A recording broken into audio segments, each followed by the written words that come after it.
いつも使ってるガラスコーティングなんですけど、ここのところにもね、塗ってみることにしました。ここタイヤ外した、フロントのね、タイヤ外したところなんですけど、すごくね、汚いんですよね。で、手が入りにくくて、洗車しててもね、ここまでね、普通洗わないんですよ。で、すごい汚いんでね、今日、ちょうどね、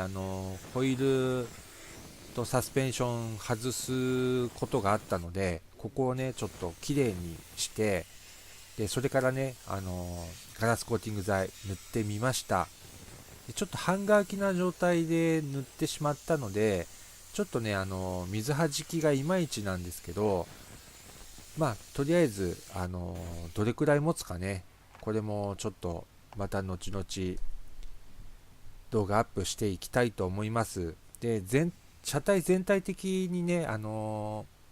う4ヶ月目ですとかっていう動画、この間上げたと思うんですけど、その後、整備とかしてて、やたら触って、こすってたらね、結構落ちちゃったんですね。だから一回、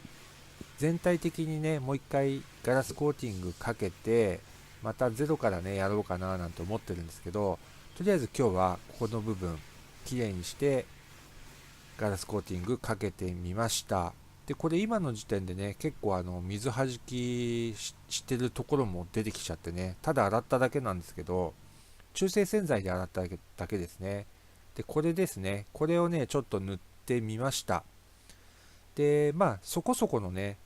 水はじきになってくれたんですけど、ちょっとね、いまいちかなって感じもするので、